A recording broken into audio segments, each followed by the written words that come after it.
नमस्कार मंडळी, कशा आहात तुम्ही? मी मनस्वी माझ्या चॅनलवरती तुमचं खूप खूप स्वागत करत आहे.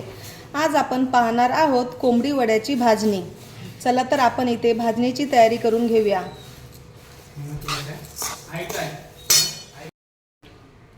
सुरुवातीला आपण इथे तांदूळ भाजून घेऊया. इथे मी 2.5 किलो तांदूळ घेतलेले आहे. ते मी स्वच्छ धुवून निथळून नंतर पंख्याखाली 1 दिवस सुकून घेतलेले आहे.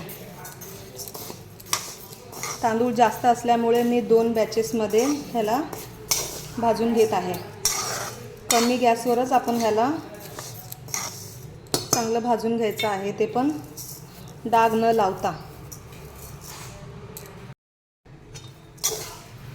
तांदूळ आपल्याला मंद आचेवरतीच भाजून घ्यायचं आहे.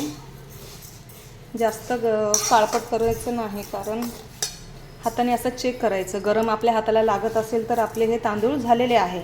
आता आपण ह्याला परातीत काढून घेऊया. तांदूळ भाजून झाल्यानंतर आपल्याला इथे ज्वारी भाजून घ्यायची आहे. 2.5 किलो तांदळाला मी इथे 1 किलो ज्वारी घेतलेली आहे.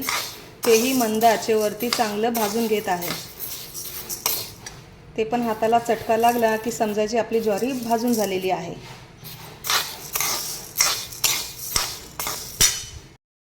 तर आपली इथं ज्वारीही चांगली भाजून झालेली आहे. मी चेक करते, गरम झालेली आहे. आता ह्यालाही मी काढून घेते तांदळाच्या परातीमध्ये. इथे मी चण्याची डाळ 1/2 किलो घेतली आहे. तेही आपल्याला मंद आचेवरती खरपूस भाजून घ्यायची आहे. डाळ अशी चमच्याने ढवळत राहायची आहे आणि डाग न लागता त्याला खरपूस भाजून घ्यायची आहे. आता आपली डाळ ही चांगली भाजून झालेली आहे. आता मी ह्याला परातीत काढून घेते. इथे मी 1/2 किलो उडीद डाळ घेतलेली आहे. तेही चांगलं खरपूस भाजून घेते. ही उडीद डाळ माझ्या दीदीच्या शेतातली आहे. ती मला वर्षांनी देत असते उडीद डाळ. मी काय दुकानातून विकत कधी घेतलेली नाही माझं लग्न झाल्यापासून.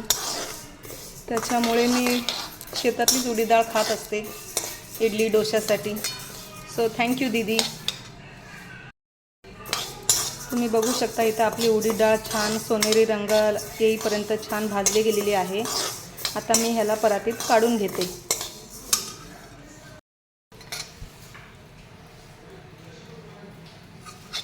इथे मी 1 मोठी वाटी पोहे घेतलेले आहे. पोह्यामुळे आपल्या वड्याला छान क्रिस्पीपणा येतो. पोहे मंद आचेवरती भाजून घेत आहे.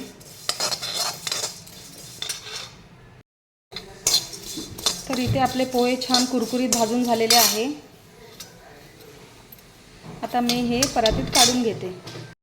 इथे मी 1 वाटी धना घेतलेला आहे. मंद आचेवरती सुगंध येईपर्यंत आपल्याला भाजून घ्यायचा आहे. इथे हा धना भाजून झालेला आहे. तेही मी ह्या परातीत काढून घेते. इथे मी अर्धी वाटी जिरा घेतलेला आहे. तेही आपल्याला मंद आचेवरती सुगंध येईपर्यंत भाजून घ्यायचा आहे. आता आपला जिरा भाजलेला आहे. तेही मी ह्या परातीत काढून घेते. इथे मी ओवा आणि बडीशेप घेतलेले आहे. 2 चमचा ओवा आणि 2 चमचा बडीशेप.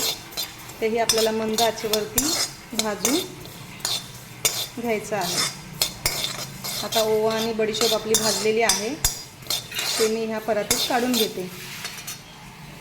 आता आपण इथे काळी मिरी आणि लवंग भाजून घेऊया. ह्याच्याने आपल्या भाजणीला चांगली टेस्ट येते.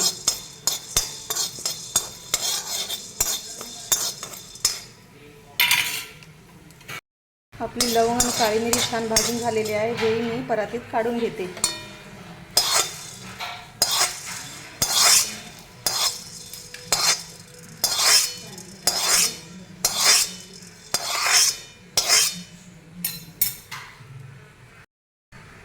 आता मी इथे 1 चमचा मेथी भाजून घेते. तेही आपल्याला हलकीशी भाजून घ्यायची आहे.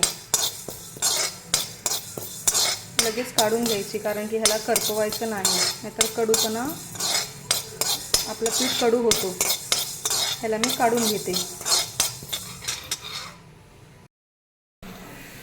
कोंबडी वड्यासाठी ही भाजणी तयार आहे. आता ही थंड झाली की आपल्याला दळून आणायची आहे. माझी ही भाजणी जवळपास 5 किलो तयार झालेली आहे. कारण मी सारखं वडे करत असते, त्याच्यामुळे मी एकदाच पीठ तयार करून ठेवते.